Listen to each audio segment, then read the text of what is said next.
Hello everyone, कैसे हो आप सभी लोग। आई होप आप बहुत अच्छे होंगे और अच्छे से तैयारी भी चल रही होगी। सो आज हम करने वाले हैं कंप्यूटर अवेयरनेस का मॉक टेस्ट नंबर 2। अगर आपने इसका प्रीवियस मॉक टेस्ट नहीं देखा है तो आई बटन पे आप क्लिक कर सकते हो। यहाँ पे आपका इसका लिंक जो है विजिबल हो जाएगा मॉक टेस्ट नंबर 1 का। एंड इस लेक्चर की जो पीडीएफ है वो हम शेयर करेंगे हमारे टेलीग्राम चैनल पे, जिसका लिंक हमने डिस्क्रिप्शन बॉक्स में दिया हुआ है, आप इसे डाउनलोड कर सकते हो। सो चलिए जल्दी से यहाँ पे स्टार्ट करेंगे आज का लेक्चर। सो पहला आपका क्वेश्चन है, in which of the following errors are displayed for every instruction. तो इनमें से जो ऑप्शंस आपको दिए गए हैं ये सारे आपके क्या हैं, ट्रांसलेटर।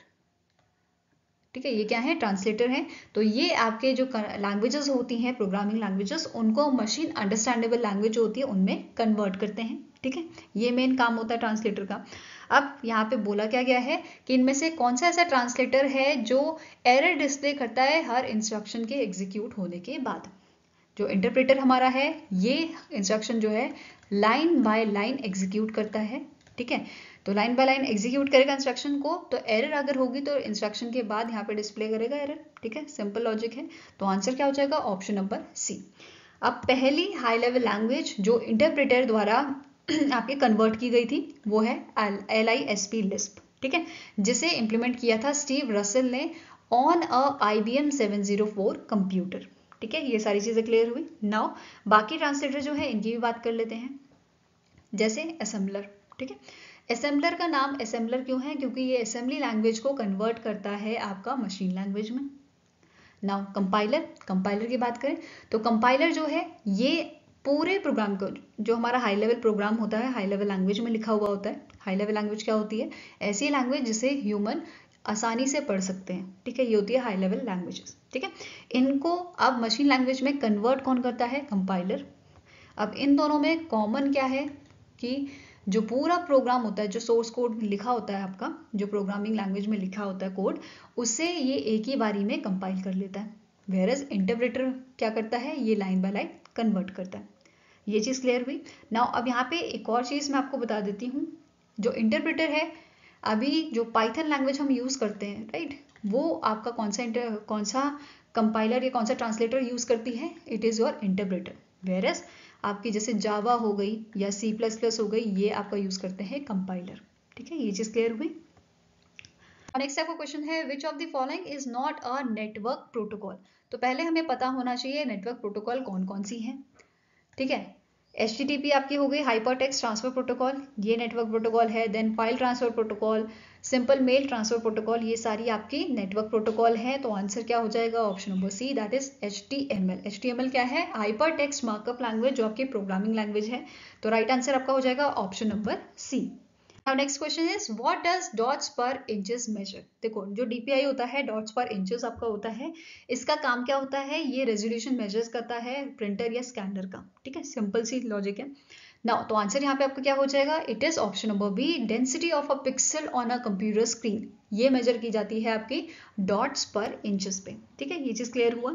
जितना ज्यादा आपका DPI होगा उतनी ज्यादा या उतनी अच्छी क्वालिटी यहाँ पे आपको देखने को मिलेगी। ठीक है, जैसे यहाँ पे आप एग्जाम्पल देख सकते हो, 1 इंच में कितने आपके जो है डॉट्स हैं, ये DPI होता है।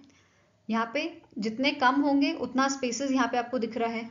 जब हमने DPI यहाँ पे बढ़ा दिया, डॉट्स बढ़ा दिए, तो कुछ डेंस सा आपको यहाँ पे दिख रहा है। ठीक है, वेरस जब हमने यहाँ पे 300 DPI कर दिया तो इसकी क्वालिटी और अच्छी हो गई। तो ऐसे ही जितना अच्छा रेजोल्यूशन डॉट्स पर इंचेस जितना होगा उतना अच्छा रेजोल्यूशन आपको यहाँ पे मिलेगा। ठीक है, नेक्स्ट क्वेश्चन है, what is the full form of man. Man आपका क्या होता है, it is metropolitan area network. ठीक है, आंसर यहाँ पे क्या है आपका, option number D, that is it is a metropolitan area network. देखो यहाँ पे 3 टाइप आपने सुने होंगे, लैन, वैन, मैन। ठीक है, लैन लोकल एरिया नेटवर्क, आपका लैन होता है local area network. Then second number पे आ जाता है MAN, metropolitan area network, and third is your wide area network. ठीक है, ये चीज़ याद रखनी है। छोटे लेवल पे जब हम नेटवर्क की बात करते हैं तो ये आपका हो जाता है लैन। इसका एग्जांपल आप ले सकते हो किसी बिल्डिंग में या किसी कॉलेजेस में, जो आपका नेटवर्क वहाँ पे लगा होता है। ठीक है, जिसमें सारे कंप्यूटर आपके कनेक्टेड होते हैं, वो आपका होता है लैन। वहीं जब बहुत सारे लैन को एक साथ इंटरकनेक्ट कर दिया जाता है तो ये हो जाता है आपका मैन। वेरएज वैन, वाइड एरिया नेटवर्क, ये आपका मैन से भी ऊपर होता है। ठीक है, जैसे हम इंटरनेट यूज कर रहे हैं तो हमारा पूरा जो वर्ल्ड है वो आपस में कनेक्टेड है कि नहीं है, तो ये आपका हो जाता है wide area network. I hope ये सारी चीज़ें क्लियर होगी आपको। ठीक है, यहाँ पे आप देख सकते हो हॉस्पिटल का जो लैन है, कॉलेज का लैन है, फैक्ट्री लैन है, स्कूल लैन है, इन सबको इंटरकनेक्ट करके क्या बन जाता है हमारा मेट्रोपॉलिटन एरिया नेटवर्क। ठीक है, now next question is what is access time. Access time होता है जितना टाइम डेटा को मेमोरी में स्टोर करने को लगता है, it is known as your access time. ठीक है, आंसर यहाँ पे आपका क्या हो जाएगा, option number A, it is a time taken by memory to store और retrieve a piece of data. ठीक है, आंसर यहाँ पे आपका क्या हो जाएगा, option number A. Now next is the data are modified to specific code and protected in a sender side while transferring, and the special key is used to retrieve the original data in a receiver side. What is the process used in receiver side to retrieve the original data? देखो simple language में क्या हुआ है, एक sender है एक receiver है।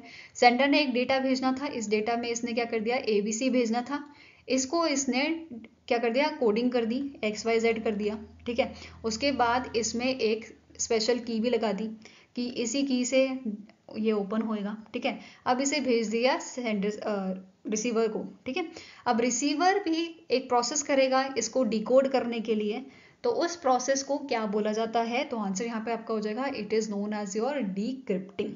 ठीक है, जो सेंडर ने किया, सेंडर ने जो प्रोसेस किया इसे हम बोलते हैं एनक्रिप्टिंग।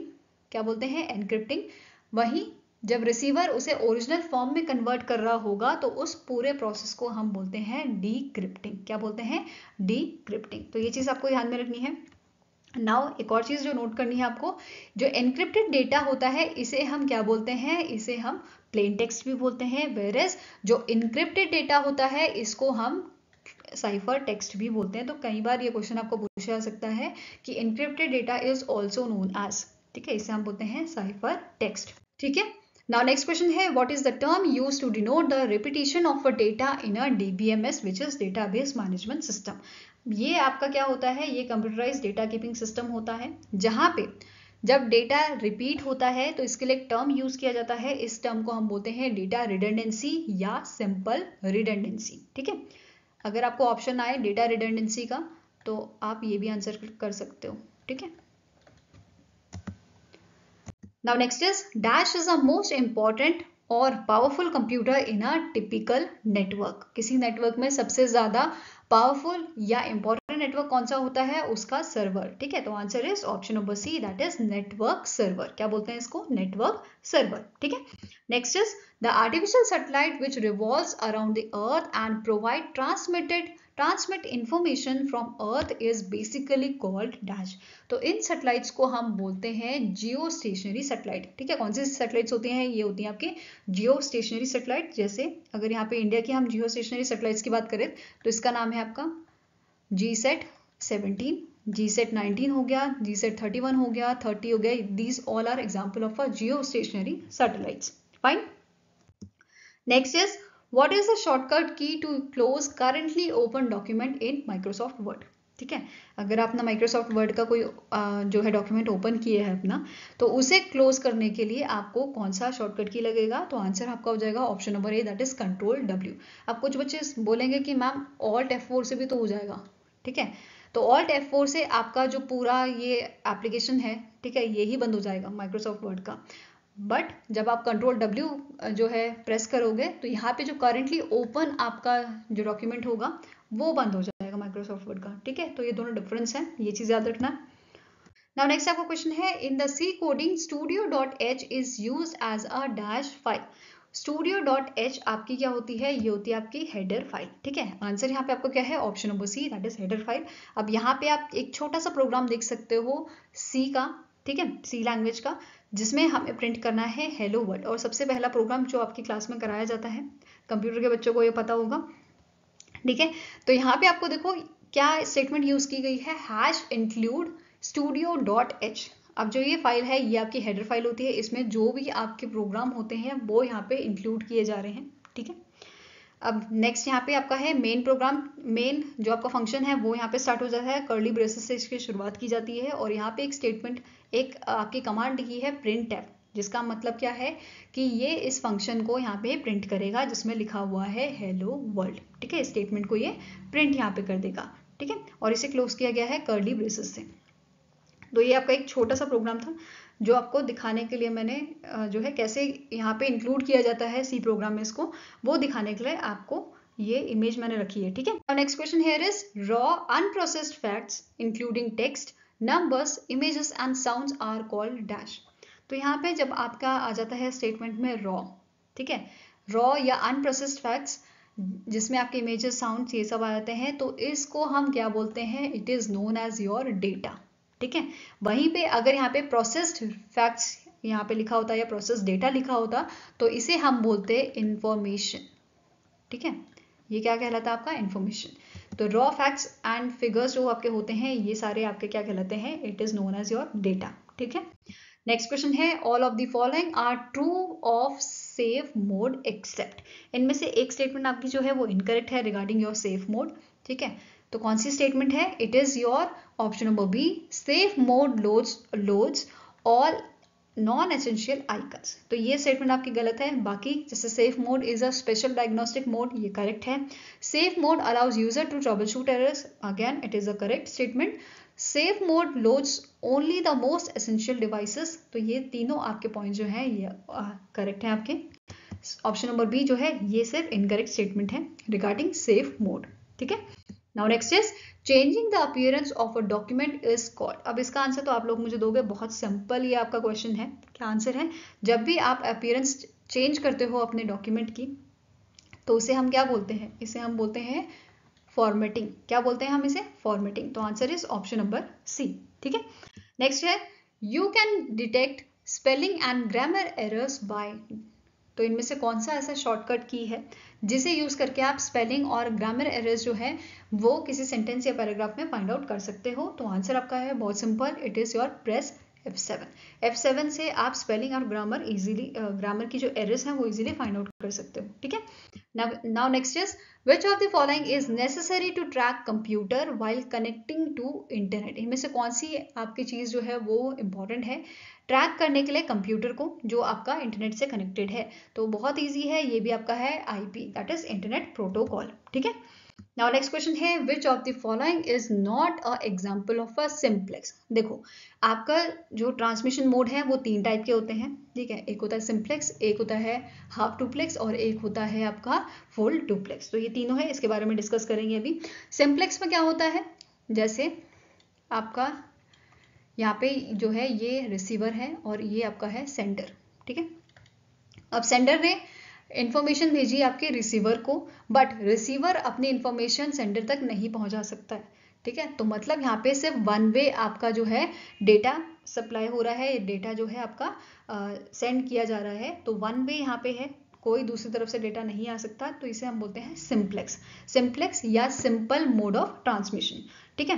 तो अब यहाँ पे इनमें से कौन सी चीजें यहाँ पे सिंप्लेक्स यूज हो रहा है, रेडियो ब्रॉडकास्टिंग जो होती है, आप दोबारा से यहाँ पे रिप्लाई नहीं कर सकते, ठीक है, उसी मोड से। Then television broadcasting again is example of a simplex. Speaker ये भी आपका सिंप्लेक्स का एग्जांपल है। तो आंसर यहाँ पे क्या हो जाएगा, answer is option number D, that is walkie talkie, ठीक है। आंसर आपका क्या है, it is option number D, walkie talkie. Other mode of transaction की बात कर लेते हैं। सिंप्लेक्स की हम बात कर चुके हैं कि यहाँ पे जो डेटा होता है वो वन डायरेक्शनल होता है, ठीक है। जैसे रेडियो वगैरह का एग्जांपल अभी हमने देखा, टेलीविजन का देखा, टेलीविजन ब्रॉडकास्टिंग का, ठीक है। नाउ बात करते हैं हाफ डुप्लेक्स की। जैसे वॉकी टॉकी जो अभी हमने पढ़ा था, ये आपका एग्जाम्पल है हाफ डुप्लेक्स का, जहाँ पे एट अ टाइम एक ही पर्सन जो है इस चैनल को यूज कर सकता है अपनी इंफॉर्मेशन सेंड करने के लिए। वहीं पे फुल डुप्लेक्स आपका आ जाता है जहाँ पे एट अ टाइम दोनों ही जो आपके सेंडर और रिसीवर हैं दोनों ही एक टाइम पे इस चैनल को यूज कर सकते हैं अपनी इंफॉर्मेशन प्रोवाइड करने के लिए। जैसे हम मोबाइल फोन से अपने फ्रेंड्स को कॉल लगाते हैं, ठीक है, तो वहाँ पे दोनों ही पर्सन बात कर सकते हैं ना। ऐसा तो नहीं है कि एक बारी में एक ही बोलेगा तभी वहाँ पे इंफॉर्मेशन प्रोवाइड की जा सकती है, नहीं। तो फुल डुप्लेक्स का एग्जाम्पल आपको समझ आया, ठीक है, डेली यूज हम करते हैं इसका। Now next आपका क्वेश्चन है which of the following layer is responsible for converting electrical impulses to a bit stream। तो यहाँ पे देखो हम बात कर रहे हैं OSI मॉडल के लेयर की, which is your Open System Interconnection, OSI model, ठीक है। अब यहाँ पे आपकी 7 लेयर होती है। कौन कौन सी लेयर होती है ये देख लेते हैं। पहली आपकी आ जाती है physical layer, second is data link layer, third network layer, fourth transport layer, fifth is your session layer, sixth one presentation layer and seventh is your application layer, ठीक है। तो ये 7 लेयर होती हैं आपकी OSI मॉडल में। अब OSI model होता क्या है, बेसिकली यहाँ पे इस मॉडल के थ्रू जो नेटवर्क है, नेटवर्क पे हमारे कंप्यूटर जो है वो कम्युनिकेट करते हैं, ठीक है। अब क्वेश्चन यहाँ पे क्या बोला गया है, इनमें से कौन सी लेयर है जिसमें which is responsible for converting electrical impulses to a bit stream. तो ये कौन सी लेयर में होता है, ये होता है आपका फिजिकल लेयर में, जो हमारी फर्स्ट लेयर होती है OSI मॉडल की, ठीक है। अब यहाँ पे आपको एक काम करना है, वो क्या काम है, यहाँ पे वीडियो आपको पॉज करनी है और ये सारे प्रोटोकॉल्स आपको नोट करने हैं, क्योंकि इन पे बेस्ड आपका क्वेश्चन आता है, जैसे कि HTTP और FTP जो आपकी प्रोटोकॉल है ये कौन से लेयर पे वर्क करती हैं, तो इसे हम कहाँ पे यूज करते हैं, एप्लीकेशन लेयर में।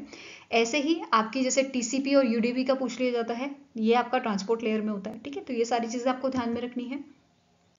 नाउ नेक्स्ट यहाँ पे बात कर लेते हैं इन लेयर को डिटेल में, ठीक है। जो फिजिकल लेयर होती है, फिजिकल लेयर में इसका काम क्या होता है, ये ट्रांसमिट करती है बिट्स को ओवर अ मीडियम। जो नेटवर्क आपका होता है उस पर ये बिट्स को ट्रांसमिट करती है, ठीक है।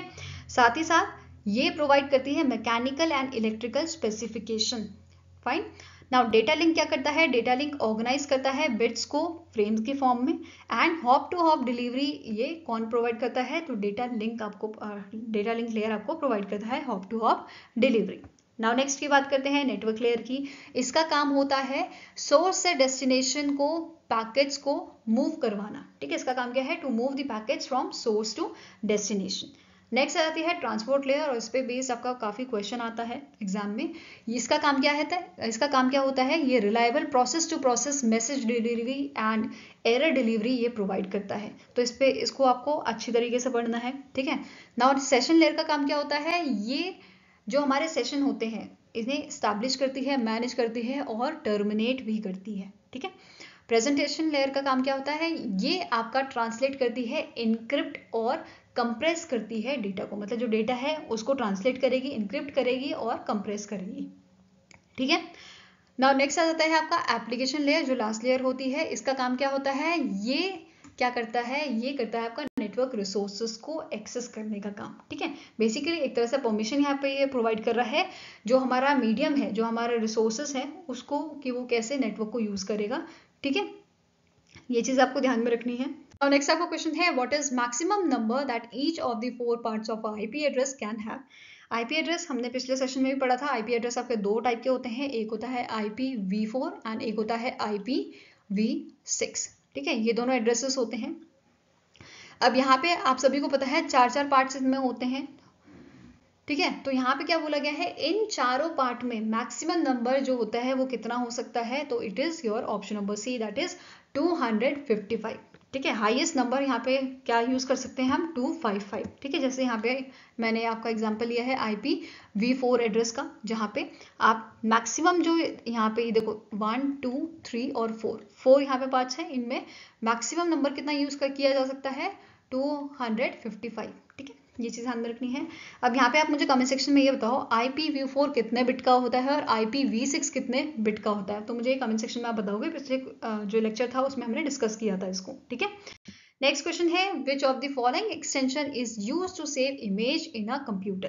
कंप्यूटर में इमेज को हमें सेव करने के लिए कौन सा एक्सटेंशन यहाँ पे यूज किया जाता है, तो आंसर बहुत इजी है, .jpeg या JPG आप जिसे बोलते हो, ठीक है।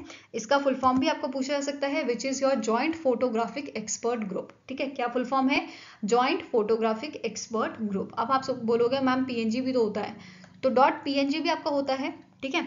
अब यहाँ पे PNG और जो JPEG है इसमें डिफरेंस क्या होता है, ठीक है। PNG होती है, एक तो इसका बैकग्राउंड जो है वो बिल्कुल आपका जो है क्लियर होता है, ये चीज आप सभी को पता होगी। साथ में ही अगर हम PNG इमेज को कंप्रेस अगर करते हैं तो इसका जो आपका क्वालिटी होता है वो खराब नहीं होता, वेयरएस जो JPEG या JPG हम जिसे बोलते हैं उसका अगर हम कंप्रेशन करेंगे तो उसका क्वालिटी आपका खराब हो जाता है। तो ये डिफरेंस भी है दोनों में, ठीक है। नेक्स्ट क्वेश्चन है, machine language sometimes also referred as. तो मशीन लैंग्वेज को और क्या हम बोलते हैं, बहुत इजी है, बहुत कॉमन क्वेश्चन है, इसे हम बाइनरी लैंग्वेज भी बोलते हैं, ठीक है। अब यहाँ पे बाकी लैंग्वेज की बात कर लेते हैं, जैसे लो लेवल लैंग्वेज, इसे असेंबली लैंग्वेज भी बोला जाता है। हाई लेवल लैंग्वेज जो होता है आपका, आप सभी को पता है, हाई लेवल लैंग्वेज अभी डिस्कस किया था, क्या होता है, ऐसी लैंग्वेज जिसे ह्यूमन जो है इजीली रीड कर सकते हैं और उसे समझ सकते हैं, ठीक है।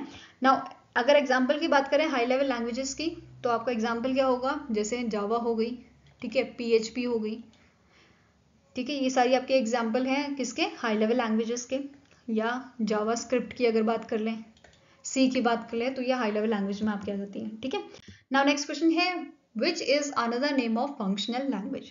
तो इनमें से पहले तो कौन सी लैंग्वेज है जिसे हम फंक्शनल लैंग्वेज भी बोलते हैं, तो आंसर आपका क्या है, it is option number B, that is application language. ठीक है, application language is also known as functional language. अब एग्जाम्पल यहाँ पे देख लेते हैं आपके फंक्शनल प्रोग्रामिंग लैंग्वेजेस के, जैसे लिप्स, अभी हमने पढ़ा इसके बारे में, पाइथन, एरलैंग, हस्किल, क्लोजर, ये सारे आपके एग्जाम्पल किसके होते हैं, फंक्शनल लैंग्वेज के या एप्लीकेशन लैंग्वेज के। ठीक है, नेक्स्ट क्वेश्चन है which one allows movement in all direction. इनमें से कौन सा आपका डिवाइस है जो 360 डिग्री का जो है मूवमेंट प्रोवाइड करता है, and it is your input device. तो आंसर आपका हो जाएगा option number C, it is your joystick. ठीक है, कौन सा डिवाइस है, it is your joystick. Now next आपका क्वेश्चन है Chrome is a dash software. Chrome आपका क्या है, it is your web browser. ठीक है, वेब ब्राउजर आपका क्या होता है, एप्लीकेशन सॉफ्टवेयर होता है। तो answer here is option number B. ऐसे ही फायरफॉक्स हो गया आपका, ठीक है, फिर माइक्रोसॉफ्ट एज हो गया आपका। ठीक है, फिर एप्लीकेशन सॉफ्टवेयर की अगर बात करें, जो गेम्स आपके हो गए ये सारे एप्लीकेशन में आ जाते हैं आपके। फिर वीडियो मीडिया प्लेयर जो हो जाता है, ये सारे आपके किस में आते हैं, एप्लीकेशन सॉफ्टवेयर की कैटेगरी में। ठीक है, आंसर यहाँ पे आपका क्या हो जाएगा, it is option number B. Now next question is SRAM retains the data as long as power is provided to the memory chip and need not to be refreshed periodically. What does S represents? देखो S यहाँ पे पहले तो बात कर लेते हैं SRAM क्या है। SRAM is your static RAM, जो आपका पार्ट होती है रैम का। ठीक है, दो टाइप की आपकी रैम होती है, एक हो जाता है SRAM, दूसरी हो जाती है आपकी DRAM। S stands for static and D is for dynamic। ठीक है, ये पूरा आपका मेमोरी का स्ट्रक्चर है। मेमोरी आपकी प्राइमरी मेमोरी, सेकेंडरी मेमोरी हो जाती है। प्राइमरी मेमोरी में दो आते हैं, रैम और रोम, रीड ओनली मेमोरी, और दूसरा होता है रैंडम एक्सेस मेमोरी। अब रैंडम एक्सेस मेमोरी में फर्दर आपके SRAM और DRAM आ जाते हैं। ठीक है, नाउ क्वेश्चन यहाँ पे क्या बोला है, व्हाट डज S रिप्रेजेंट्स। तो S यहाँ पे आपका रिप्रेजेंट करता है स्टैटिक को, तो आंसर आपका हो जाएगा ऑप्शन नंबर डी। ठीक है, अब यहाँ पे कंपैरिजन अगर हम करें रैम और SRAM का, तो डिफरेंस यहाँ पे क्या होता है, देखो एक तो SRAM जो है ये आपकी नॉन वॉलेटाइल होती है, वेयर एज रैम आपकी वॉलेटाइल होती है। ठीक है, नेक्स्ट एग्जाम्पल अगर नेक्स्ट यहाँ पे हम बात करें, जो SRAM होती है ये आपकी ट्रांजिस्टर से बनी होती है। ठीक है, ये आपकी ट्रांजिस्टर से बनी होती है, वेयर एज जो रैम है ये ट्रांजिस्टर एंड कैपेसिटर दोनों से बनी होती है। ठीक है, अगर यहाँ पे हम कॉस्ट की बात करें तो रैम जो है वो ज़्यादा कॉस्टली होती है as compare to static RAM. तो ये सारे आपके छोटे छोटे डिफरेंसेस हैं। ठीक है, जो आपको याद रखने हैं, कभी एग्जाम में पूछे गए तो आपको आंसर आना चाहिए। ठीक है, और नेक्स्ट आपका क्वेश्चन है the computers capability of distinguished spoken words is called. तो इसे हम क्या बोलते हैं, बहुत इजी है, क्वेश्चन देख के ही समझ गए होंगे, इसे हम बोलते हैं वॉइस रिकॉग्निशन। ठीक है, क्या बोलते हैं हम इसे, वॉइस रिकॉग्निशन। फाइन, और नेक्स्ट आपका क्वेश्चन है while working in a mail we may come under the BCC, what does B represents. तो B का यहाँ पे मतलब क्या होता है, इट इज योर ब्लाइंड। ठीक है, B here stands for blind, CC here is carbon copy. ठीक है, ब्लाइंड कार्बन कॉपी। ठीक है, अब यहाँ पे हम बात करते हैं कि ये वर्क कैसे करता है। जैसे 2 में मैंने ABC की मेल आईडी रखी है, CC में मैंने बेंचमार्क स्टडी की आईडी रखी है, और BCC में मैंने XYZ पर्सन की मेल आईडी रखी है। अब जब मैं ये मेल करूंगी, ठीक है, इस मेल में देखो 2 वाले पर्सन को ये मेल जाएगी, साथ में CC वाले को जाएगी एंड BCC वाले को भी जाएगी। बट ट्विस्ट यहाँ पे क्या है, जो 2 में पर्सन है इसको ये नहीं पता चलेगा कि BCC मतलब XYZ पर्सन को भी ये मेल गई है, इसको इसकी भनक भी नहीं लगेगी, और सीक्रेटली ये मेल XYZ को भी चले जाएगी। CC के बारे में इसे पता रहेगा, क्योंकि CC की जो भी डिटेल होगी वो 2 को विजिबल होती है। ठीक है, तो ये चीज़ क्लियर हुई। जब भी हमें कोई सीक्रेटली मैसेज भेजना है किसी को, तो हम उसको BCC में रख देते हैं। ठीक है, तो answer here is option number C, that is blind.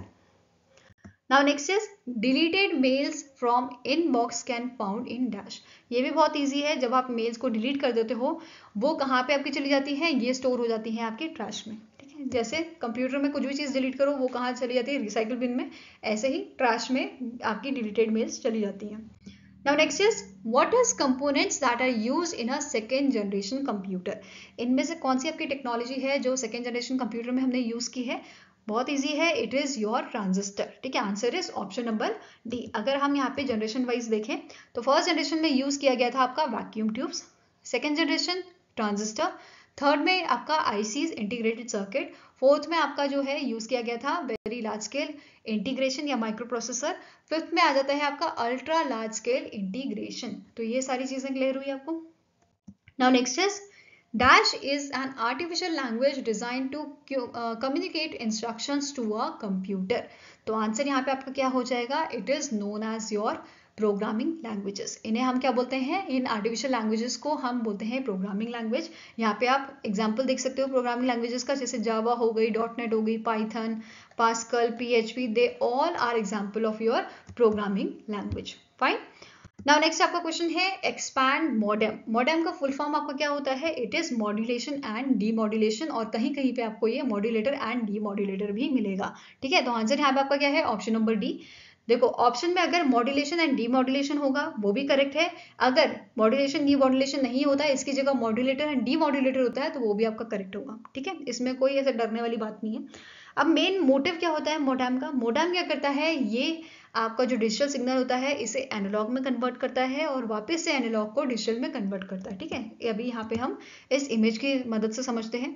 यहाँ पे आपका डिजिटल सिग्नल था, डिजिटल सिग्नल को मोडेम ने क्या किया, कन्वर्ट कर दिया एनालॉग में, इसे बोला जाता है मॉड्यूलेट या मॉड्यूलेशन।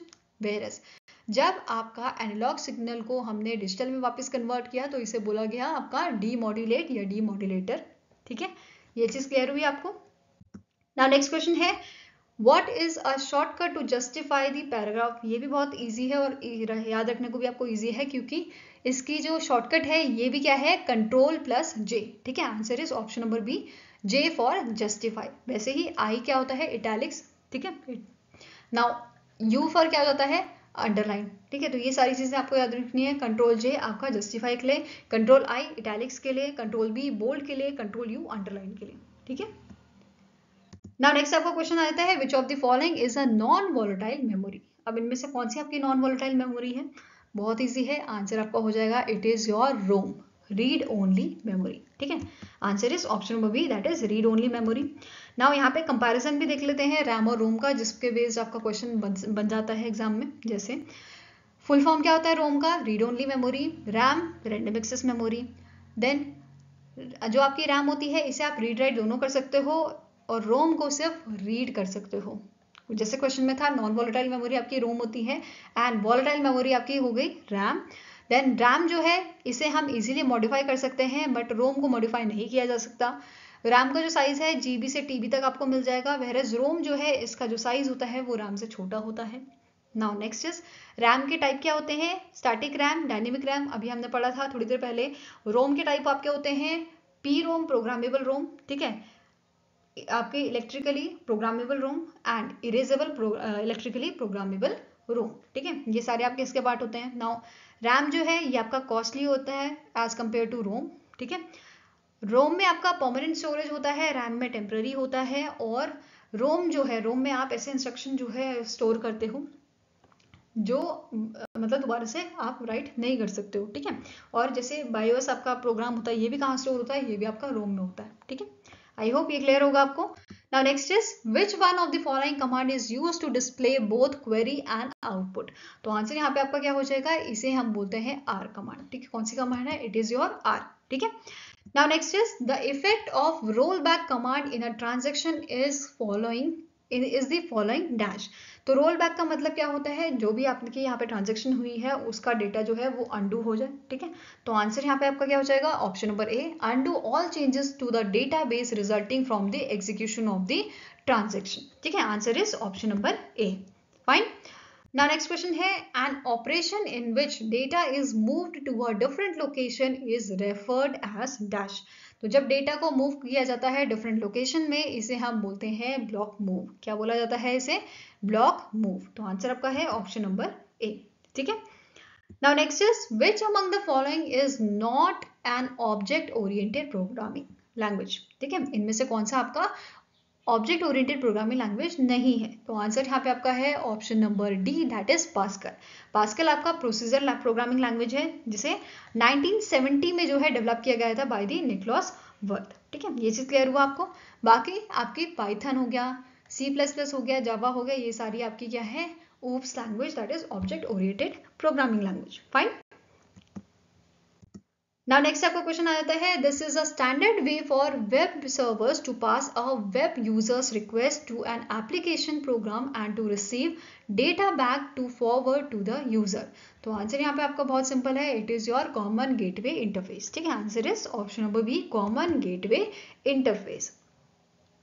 नाउ नेक्स्ट क्वेश्चन आ जाता है आपका, dash is a type of software design for user who want to customize the program they use. तो इनमें से कौन सा आपका सॉफ्टवेयर है जिसे डिजाइन किया गया है कि ताकि जो कस्टमर है वो अपनी नीड के अकॉर्डिंग उसे जो है मॉडिफाई कर सकें। तो आंसर बहुत सिंपल है इसका भी, इसे हम बोलते हैं ओपन सोर्स सॉफ्टवेयर। ठीक है, जिसमें चेंजेस किए जा सकते हैं। आंसर इज ऑप्शन नंबर ए। अब इसके एग्जाम्पल अगर देखें तो इनका नाम क्या है, Drupal, GIMP and Joomla, they all are example of a open source software. ठीक है। Now next आपका क्वेश्चन है, OSI is a ISO standard for worldwide communication that defines a networking framework for implementing protocols. What does O stands for? देखो OSI का भी full form हमने पढ़ा था, which is Open System Interconnection। ठीक है, क्या फुल फॉर्म होता है इसका, ओपन सिस्टम इंटरकनेक्शन। तो here O stands for open. ठीक है, अब इसके बारे में देख लेते हैं।